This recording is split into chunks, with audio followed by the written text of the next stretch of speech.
Vikings at sea. Harsh truths of the Norse world tonight. Drift away from the noise of the modern world. Close your eyes, breathe slowly, and hear the creak of timber, the rhythm of waves, the cold expanse of a northern sea dot we're stepping into.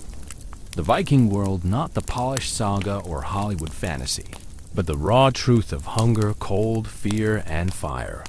Within it, you'll still find courage, brotherhood, and the echoes of a people who reshaped the world. So let the waves carry you, and join me in this story of survival and memory. Chapter 1. The Longship and the Endless Sea. In this chapter, you will awaken not in your bed, but on the deck of a Viking longship. You will taste the salt, smell the tar, feel the cold, and understand why few today could survive even a single day in their world. Part 1. Awakening on the longship. Imagine opening your eyes and realizing you're not in your cozy bed, not under your favorite blanket, but on a piece of oak wood that feels like it has been designed specifically to ruin your spine. Welcome to a Viking longship, your new bed, your new dining room, and possibly your future coffin. The year? Roughly 850. The location? Somewhere in the North Sea, which is basically Mother Nature's reminder that she does not care about your comfort. The first thing you notice is the smell. And oh, what a smell it is. Forget the ocean breeze you read about in romantic poems. There is no fresh scent of salt water here. Instead, it's a pungent cocktail of sweat, dried fish, wet wool, and tar. Imagine a gym locker room, add a whiff of smoked herring, and then multiply it by 30 men who have not bathed since, well, possibly since last spring. Bathing, by the way, was considered an occasional luxury. Water was too valuable for silly things like hygiene. It was meant for drinking, brewing ale, or, if you were really ambitious, keeping your goats alive. Soap? If it existed, it was probably shared once a month like some kind of religious relic. Next, you become aware of the space, or rather, the lack of it. Around you, about 30 other men are jammed together, each one armed with either an axe, a sword, or just a really creative smell. Longships weren't cruise liners. They were about 25 meters long, that's roughly 80 feet, built sleek and narrow for speed. Yes, they had gorgeous dragon heads carved into the prow to terrify enemies, but no cabins, no privacy, and certainly no Viking spa deck. Your personal space is exactly one plank wide, and as long as your body, assuming you don't mind someone else's boots in your face. And the noise, oh, the noise. Wooden timbers creak and groan with every swell of the waves, or slap against the water in a rhythm so relentless it feels like your heartbeat is syncing with it. The wind whistles through the rigging. And then there are the men, coughing, snoring, muttering, cursing. One guy is humming some half-forgotten saga. Another is loudly chewing dried cod, a food so tough it could double as a weapon. You get the sense that the longship is alive, breathing, groaning, complaining right along with its crew. If you're lucky enough to have drifted here from the modern world, you're probably wondering, how do these people survive this? Well, survival was never guaranteed. This was the Viking world, raw, unforgiving, and profoundly uncomfortable. Yet, these ships were masterpieces of engineering for their time. Each plank of oak was carefully overlapped in a technique called clinker-built construction. That means the planks were slightly layered like fish scales, fastened with iron rivets, which gave the longship both strength and flexibility. In modern terms, think of it as the difference between a rigid brick wall and a bendy bamboo stick. The latter can take a beating from the waves without snapping in two. But even with clever engineering, life on board was brutal.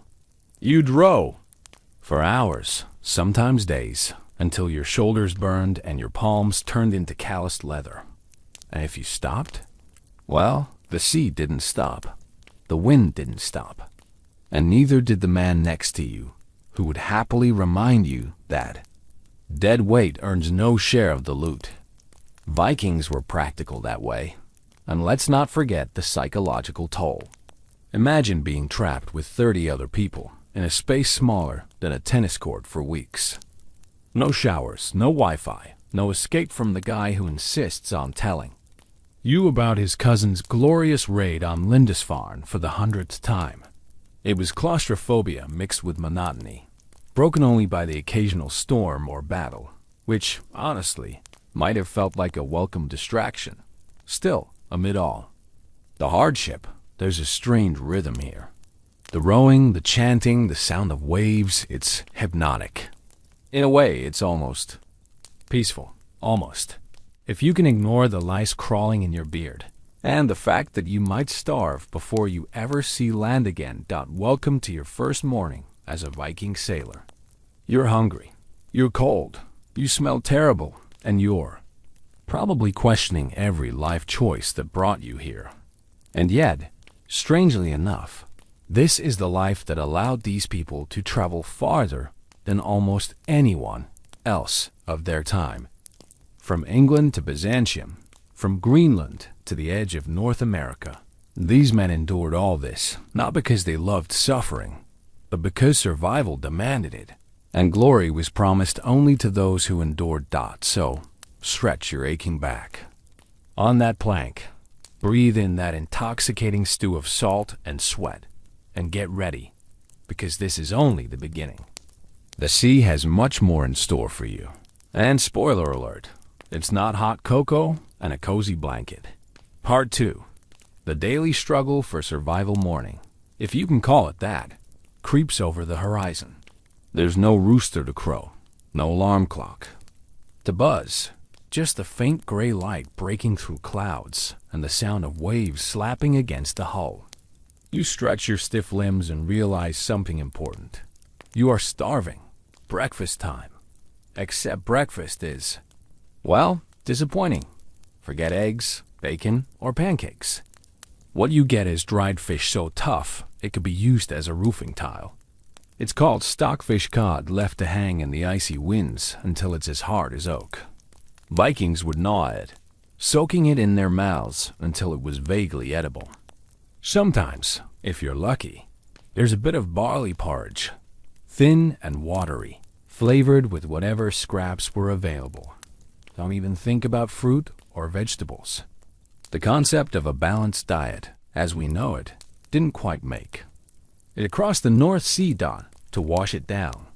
Not fresh water. Oh no, that luxury spoils quickly in wooden barrels. After a few days, it smells like swamp water and tastes worse.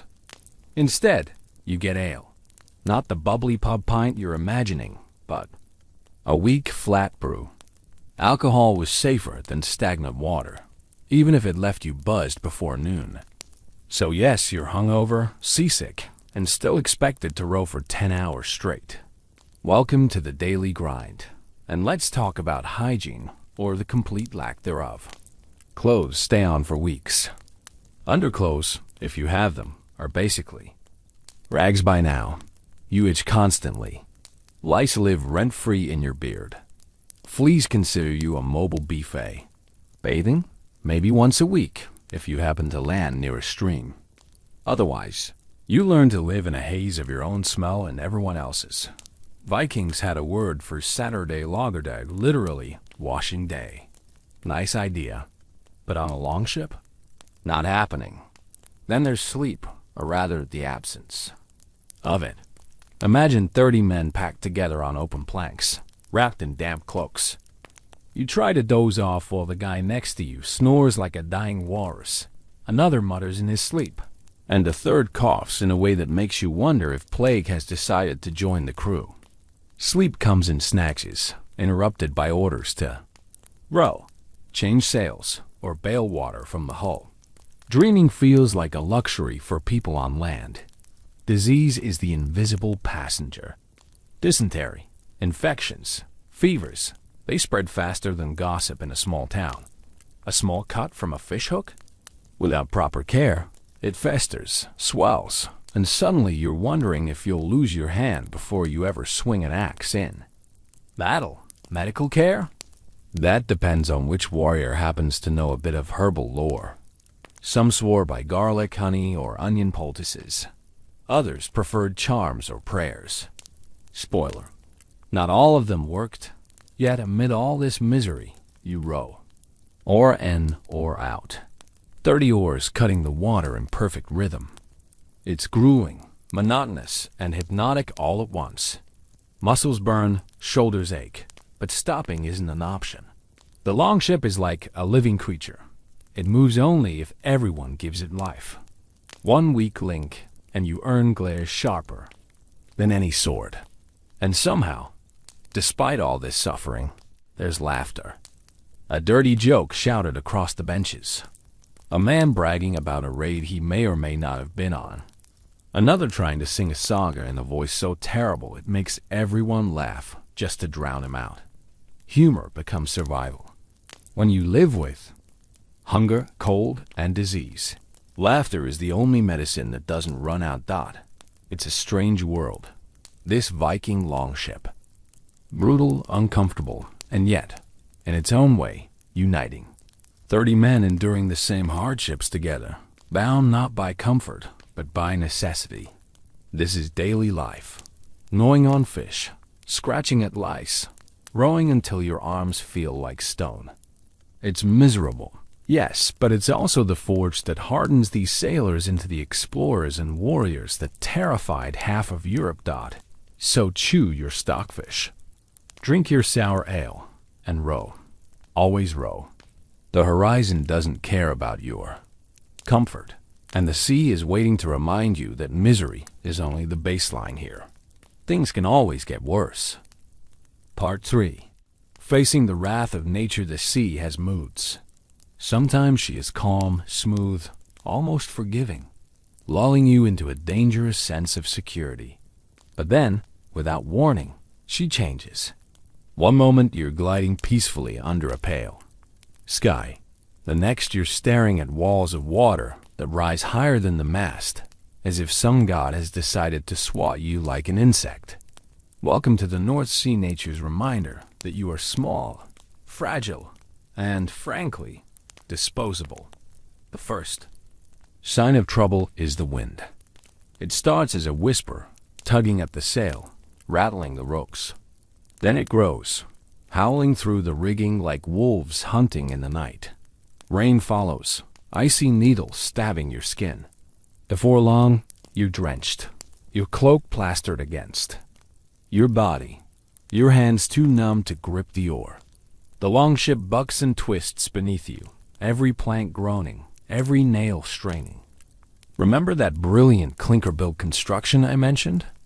Well, this is the moment you pray those planks hold together, because the alternative is a cold, silent grave under 30 feet of angry water. Lightning cracks across the sky, illuminating faces twisted in fear and determination.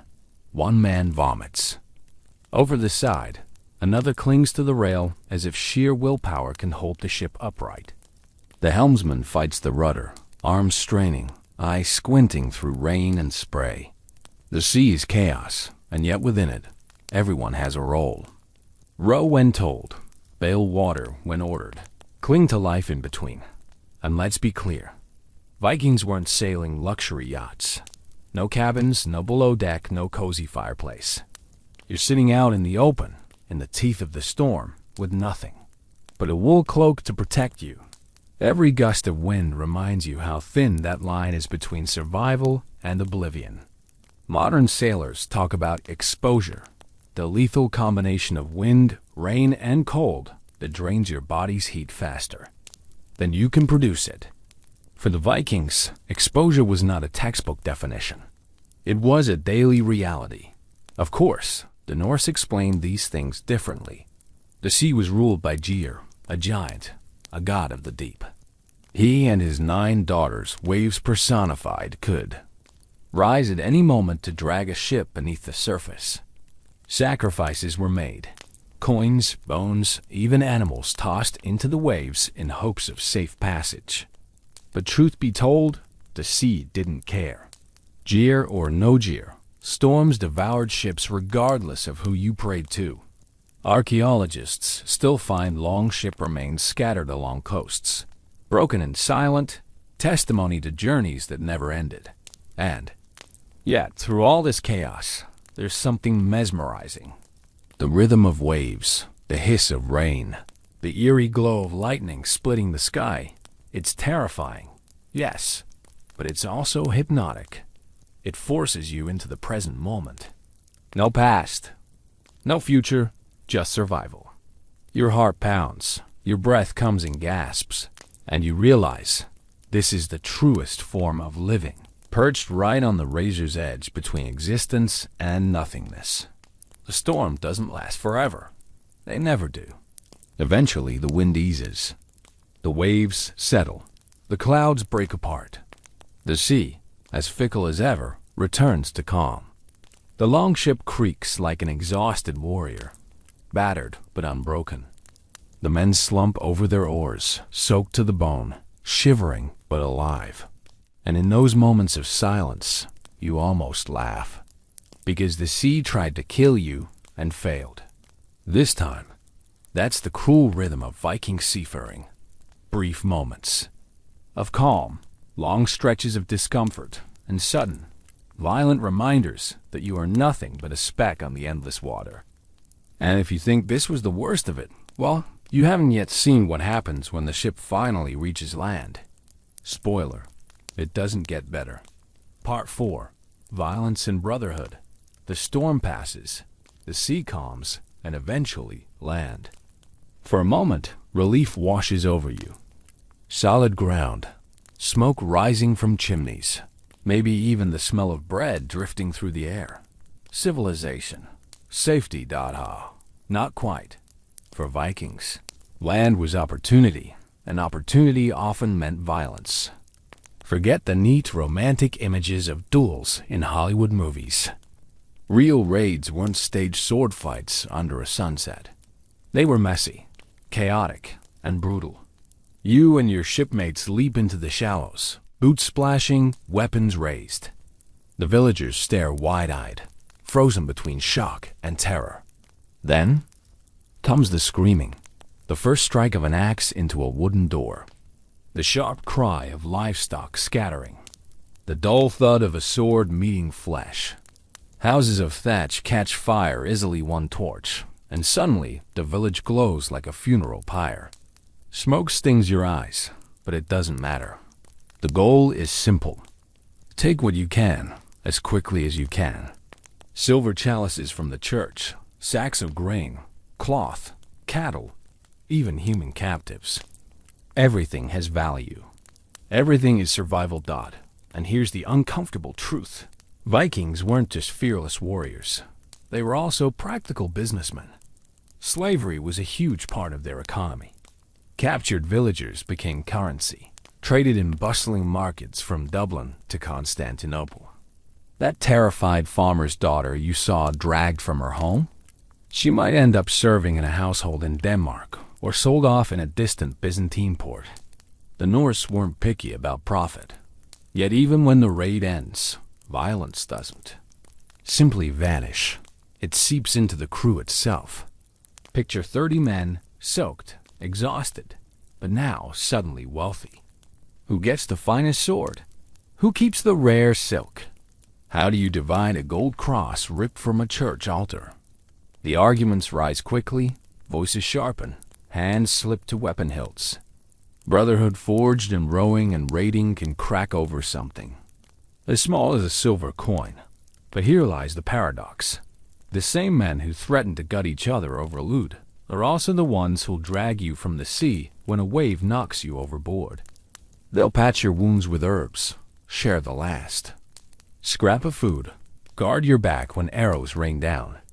Loyalty and rivalry live side by side.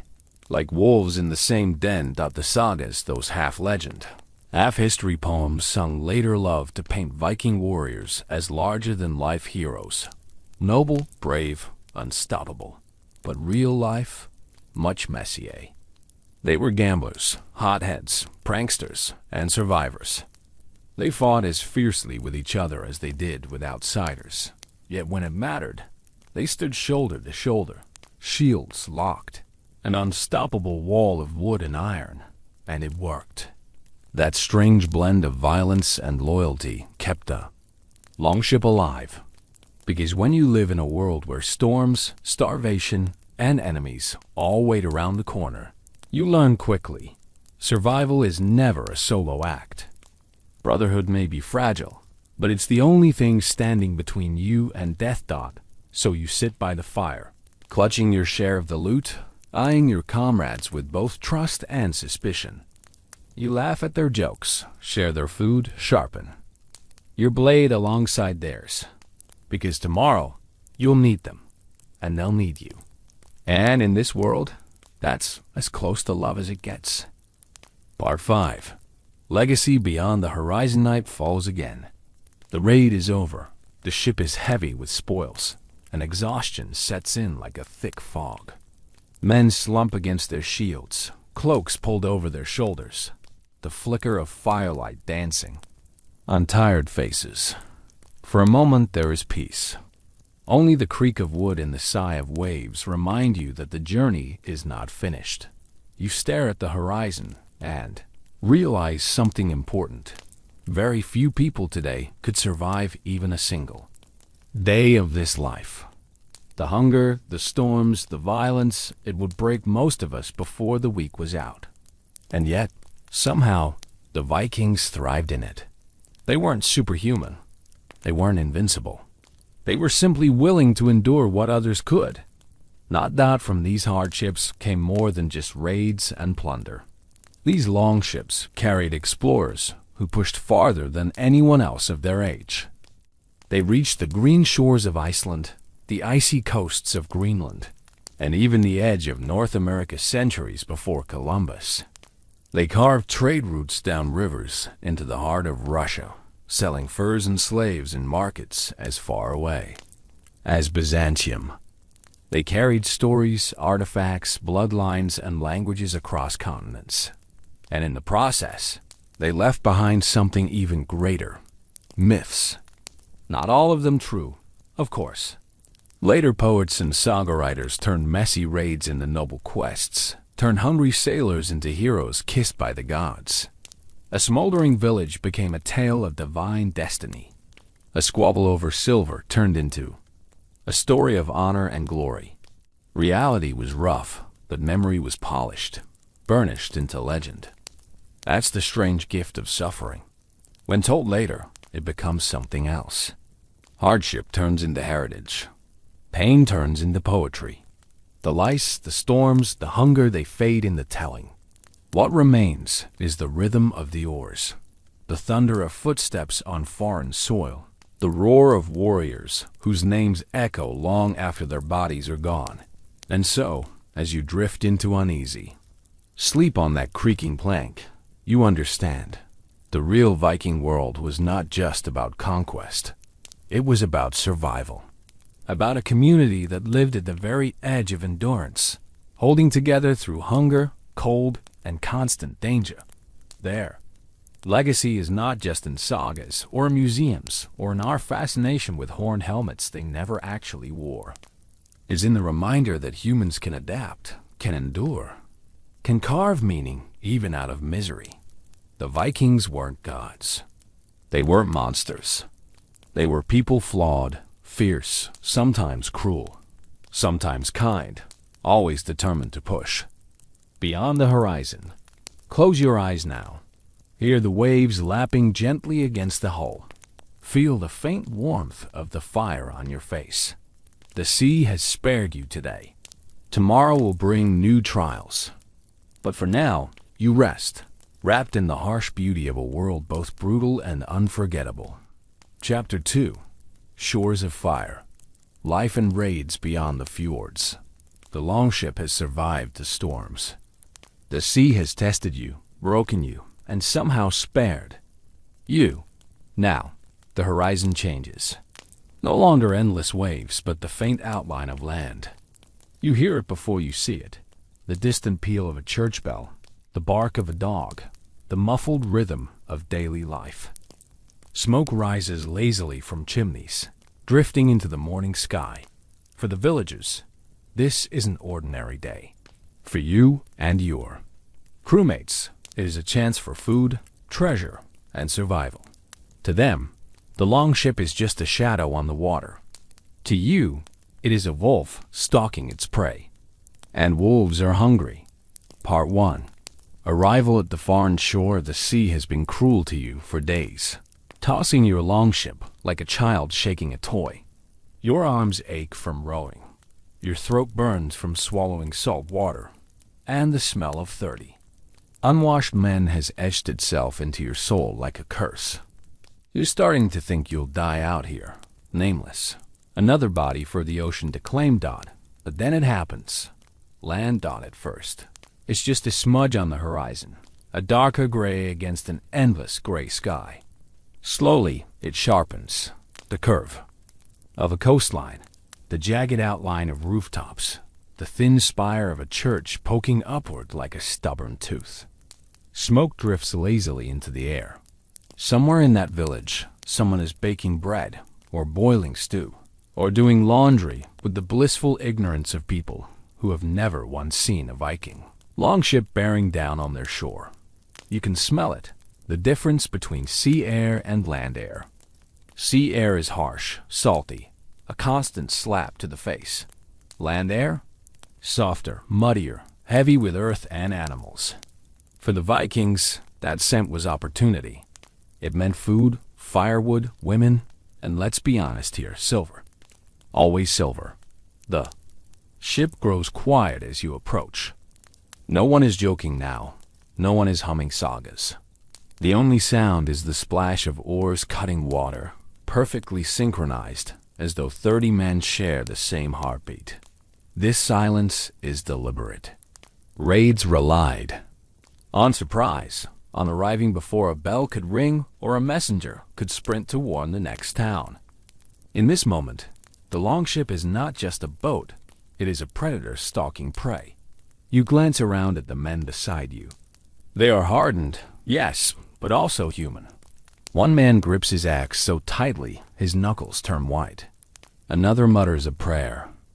Under his breath, maybe to Odin, maybe the Christ Vikings weren't always picky, hedging bets with whichever god might be listening. A third man, younger, fumbles nervously with the strap on his shield, trying to hide his shaking hands.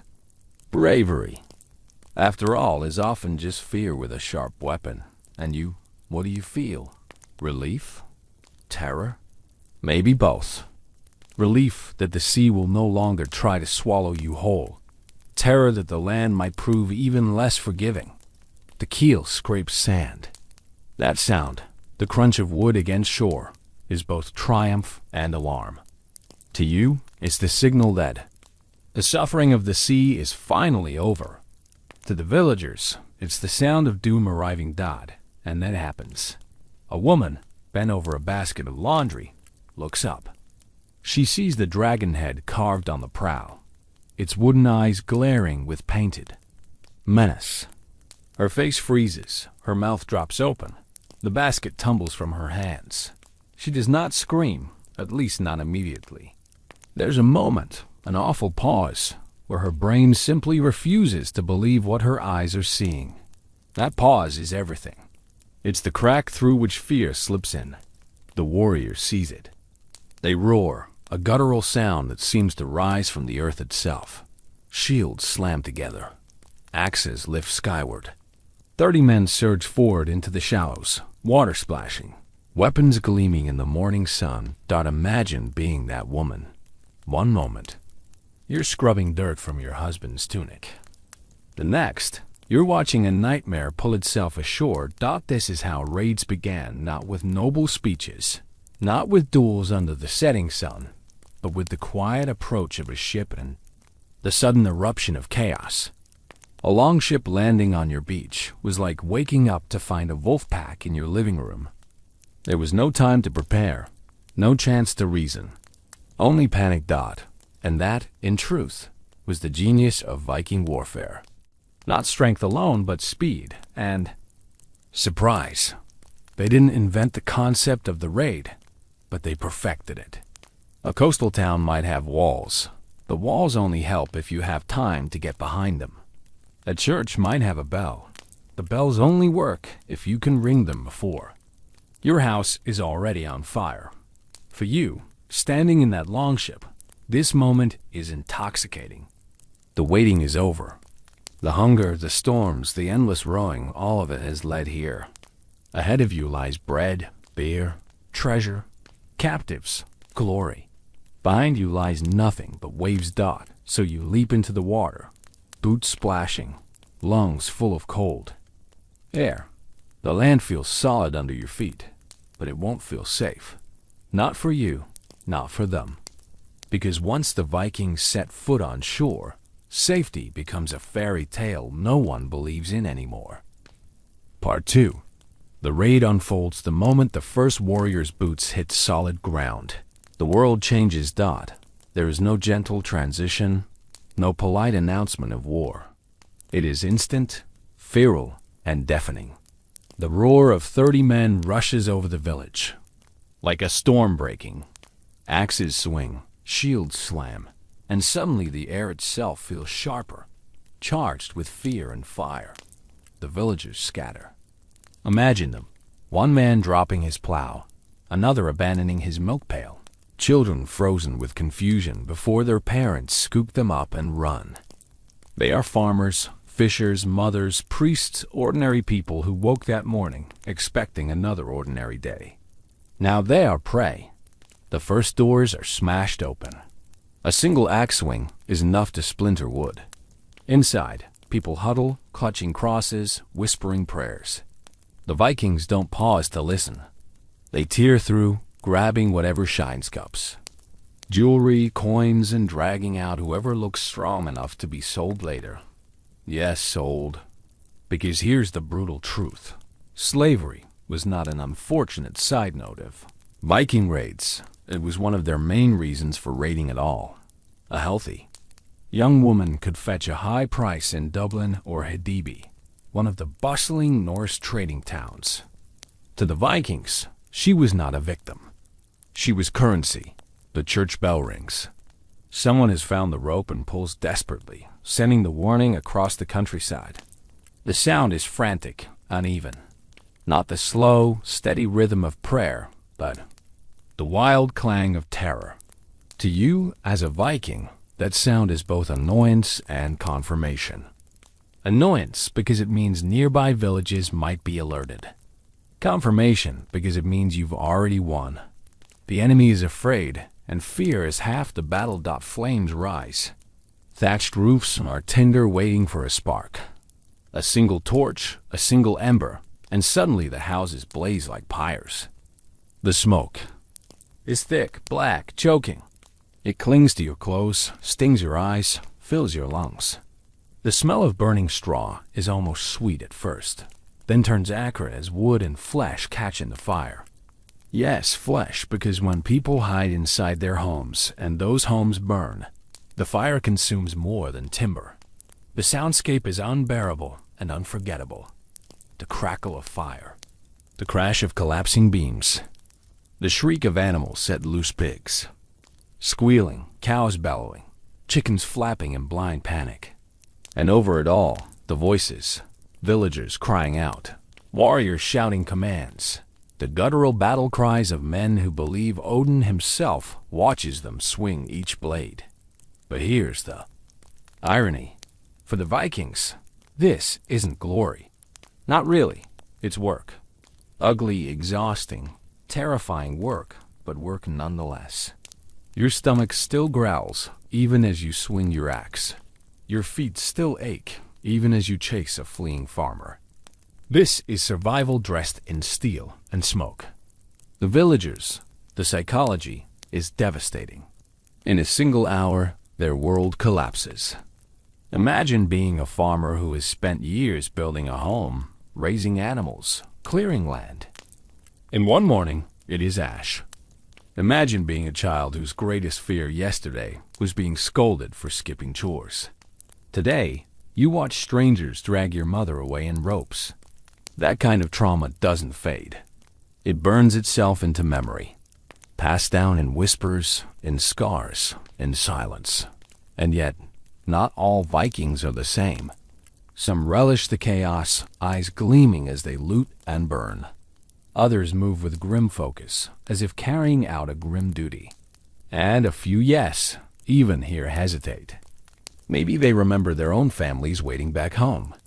Maybe they recognize the look of terror in a villager's eyes and feel a pang of something like guilt.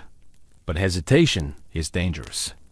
To pause is to risk your life, so even the reluctant must swing their blades by midday. The village is no longer a village. It is rubble, flame, and silence, broken only by the whimpers of captives. The bell has stopped ringing, its tower collapsed, its rope cut. Smoke coils into the sky, marking the site of destruction like a grim beacon dot to you as a Viking. This is success. To the villagers, it is apocalypse dot, and as you stand on the beach, sweat mixing with soot, your chest heaving from the effort, you realize raids aren't stories. They aren't clean battles of hero versus villain. They are chaos, smoke, terror, and blood. Later, poets will make it sound noble. Later, sagas will strip away the screaming and the smell.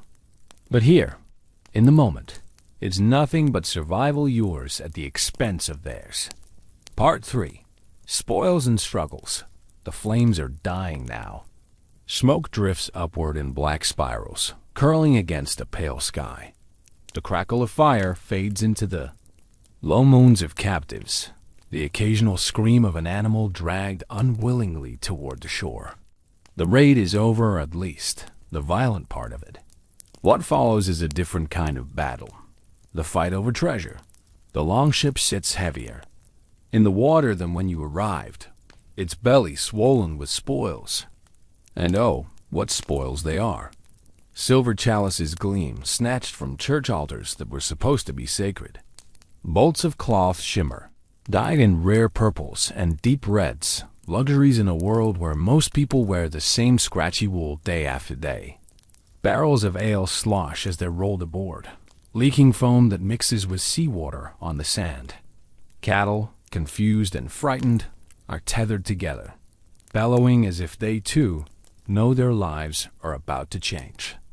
And then the captives. Men, women, children, roped at the wrists, eyes wide with disbelief. Their lives transformed in a single morning dot in Norse society. This was wealth. Not just the silver and gold, but the people. Slavery known as thraldom wasn't some fringe practice. It was central to the Viking economy. Captives could be forced to farm, build, or row. They could be traded at markets in Hedeby or Dublin, or marched along the rivers of Russia, bound for the great city of Constantinople. To the crew, each captive was not a tragedy. Each was profit. But profit creates problems. Who gets what? The mood changes quickly. The same men who stood shoulder to shoulder in the chaos of the raid now glare at one another like enemies. One man insists he struck down the priest, so the silver cross should be his. Another argues he dragged the cow from the burning barn, so surely he deserves more food. Voices rise, sharp as the blades still dripping with blood. This is where Viking democracy comes into play. It wasn't democracy in the way Americans imagine it today, with ballots and booths. It was loud, public, and physical. Disputes were argued in front of everyone, often with insults shouted until throats were raw. If words failed, fists or blades might take their place. It was a system built on strength, persuasion, and the sheer stubbornness to out-yell your opponent. The chieftain, of course, takes the lion's share. That's how leadership works here. Protection in exchange for privilege. But even chieftains have to tread carefully. A leader who hoards too much risks rebellion. Viking crews weren't loyal out of blind obedience. They were loyal because they expected a fair cut. The balance between respect and resentment is razor thin. Arguments flare. A man's face reddens as he insists the jeweled chalice belongs to him. Another scoffs, his hand drifting toward the hilt of his knife. The tension crackles almost as loud as the fire still smoldering behind you. For a moment, you wonder if the raid will end not with victory, but with blood spilled among brothers. And yet, somehow, it doesn't. A compromise is struck grudging, bitter, but enough. The chalice is divided, or traded, or promised against a future share. The cows are counted, the cloth measured, the captives divided by lot. The spoils are spread thin enough that no one storms away empty-handed, thick enough that envy festers quietly in the corners of men's minds, because that's the truth. Resentment doesn't vanish. It lingers, like the smoke on your clothes, like the soot in your lungs. That man who lost the argument today may bide his time. He may smile now, but tomorrow, in another raid or another storm, he may not be so quick to save you if you stumble. Survival on a long ship is collective, but memory is personal. Still, for now, the division is done. The spoils are loaded, the captives bound tighter, the ship ready to push off. The men laugh again, laughter tinged with triumph, exhaustion, and maybe just a little forced bravado. You look back once more at the smoking ruins. For the villagers, this day was the end of everything.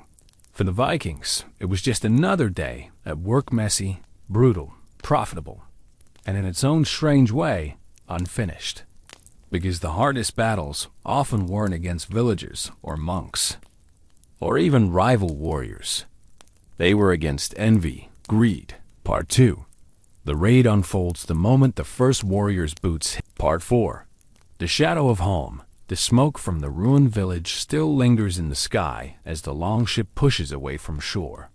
The oars dip once more, not in silence this time, but in rhythm with laughter, boasting, and the occasional drunken shout. Barrels of ale already slosh with their stoppers pulled loose. Warriors swigging greedily as if they could wash away the smell of burning that still clings to their skin. You listen to their voices, rough and triumphant, each man exaggerating his part in the raid. One swears he cut down 10 men single-handedly, though you remember clearly he struggled just to untangle himself from a chicken coop. Another boasts about grabbing a silver cup from the church, polishing it now with his sleeve, as though it were already his family heirloom. It should be a moment of triumph. Yet beneath the laughter, there is something else, an undertone of silence. It surfaces in the pauses between jokes, in the way one man stares too long at the horizon, in the sudden quiet when someone mutters the word home, because behind every raid lies absence. Picture the fjords, jagged cliffs plunging into icy water, narrow valleys carved by glaciers, farms clinging stubbornly to patches of soil. In those wooden halls, fires burn against the cold. Women stir stews of barley and dried fish, weaving cloth in the dim glow of oil lamps. Children chase one another across dirt floors, their laughter echoing in rooms too quiet without their fathers' voices. For those left behind, waiting is a kind of slow torment. A wife may stand at the doorway each evening, scanning the horizon for sails that never come. She may whisper prayers to God she barely believes in, begging them to spare her husband from sea, storm, or sword. Sometimes the sails return, filled with treasure and stories. Sometimes they do not return at all. And then the silence becomes permanent. Viking women, often romanticized as shield maidens in modern stories, were more often warriors of a different kind, fighting against hunger, isolation, and uncertainty. They managed farms, raised children, and made decisions in the absence of men who might be gone for months or years. In some regions, they even held legal rights unusual for the time able to divorce a husband, inherit property, or reclaim dowry if their men failed to return. But rights did little to ease loneliness. On the ship, men feel it too. They laugh loudly, drink deeply, and argue fiercely, as if drowning out the shadow of memory. But when night falls, when the firelight flickers and the sea rocks the ship, into uneasy silence, thoughts drift inward. Someone pulls out a carved wooden comb, carefully grooming his beard, not for vanity, but because it reminds him of the wife who gave it to him. Another stares at a piece of cloth tied around his wrist, frayed from months of wear, the last gift from a daughter before he left. These small tokens become lifelines, reminders of warmth in a life filled with cold. The paradox is sharp. The very raids meant to provide for families, food, wealth, survival, are the same raids that risk leaving those families fatherless, widowed, or orphaned.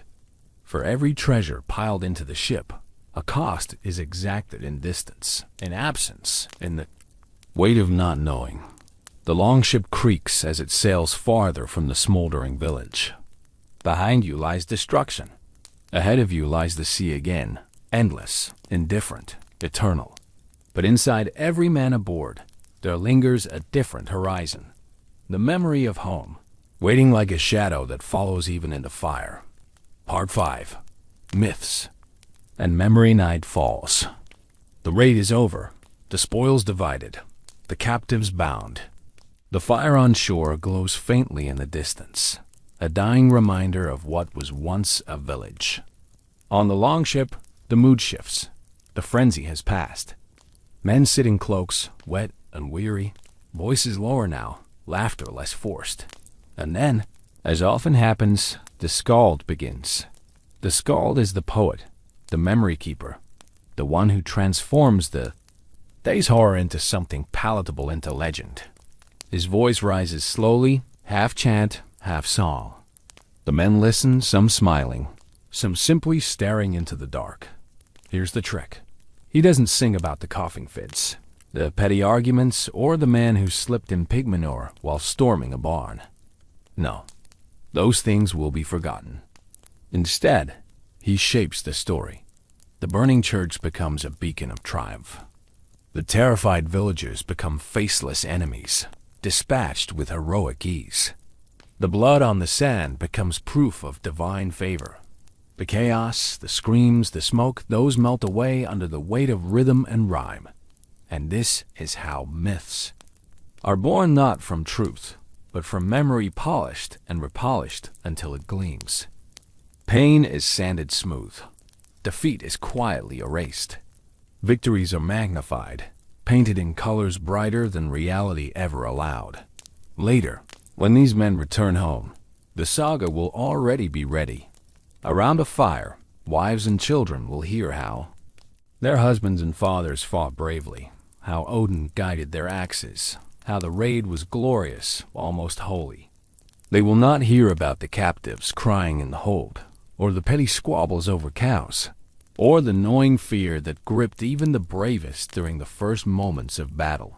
And the listeners will believe it, because stories are not just entertainment, they are survival. They carry identity. They explain suffering. They justify violence. They give meaning to what might otherwise be unbearable. The Vikings understood this instinctively. To be remembered was to live forever. To be forgotten was to vanish utterly. A man might die young, struck down in battle or swallowed by the sea. But if his deeds were sung, if his name echoed in a saga, then he still lived in the minds of others. That was immortality dot. So the skald sings, and the men nod, and the day already begins to blur into something larger than life. The blood, the fire, the tears, they are still real, still sticky on your hands and heavy in your lungs. But even now, they are being reshaped, repackaged, prepared for history dot, and you realize history is never just what happened. It's what people choose to remember, and how they choose to tell it. The stars shimmer coldly above, reflected faintly in the waves. The longship creaks, carrying its weary crew back into the dark sea. Behind you, a village lies in ruins. Ahead, another raid awaits. But in between, in this fragile, fleeting moment, you understand the strange alchemy that turns suffering into story, and story into legend. Tomorrow, the sagas will sing of glory. Tonight, you sit in the raw truth. That glory was paid for in smoke, screams, and silence. Epilogue. Beyond the fire and the sea, the longship rocks gently, its belly heavy with spoils, its men heavy with exhaustion. Behind you, the coastline is still glowing faintly, embers of the raid drifting into the night sky like dying stars. Ahead, nothing but the endless black water, the whisper of waves, and the cold breath of the wind. You close your eyes, and for a moment you hear it all at once. The creak of timbers, the murmured laughter of men too tired to stay awake, the low sobs of captives chained at the bow. It is not silence, but it is not chaos either. It is something in between, a fragile balance. The Vikings lived their lives in this balance, between sea and land, between hunger and plenty, between memory and myth. They were raiders, yes, but also farmers, traders, fathers, sons. They burned villages, but they also built settlements. They carried swords, but also stories. Their world was brutal, but within that brutality was resilience, a will to endure that still echoes across the centuries. And here lies the strange truth. The world remembers them not for their lice, their hunger, their quarrels over cows, but for the legends that grew out of those very hardships. The sagas are polished stones, smoothed by time, hiding the rough edges of reality. But the roughness was always there. Without it, there would be no story at all. As you drift on that ship, you realize the greatest legacy of the Vikings is not the silver they stole or the villages they burned. It is the reminder that humans can live on the edge of the impossible and still find meaning. That we can suffer and still sing. That we can die young and still live forever in memory, in myth, in the stories told around fireplace. The sea sighs beneath you, steady and eternal. The stars shimmer above, just as they did for them 1,000 years ago. And perhaps, if you listen closely, you can still hear the echo of oars in the dark, the roar of men landing on distant shores, the skald's voice shaping truth into song. Close your eyes now. Let the waves carry you. The fire has burned, the sea has raged, the story has been told. The Vikings are gone, but their shadows remain woven into the fabric of history, flickering like torchlight across the water.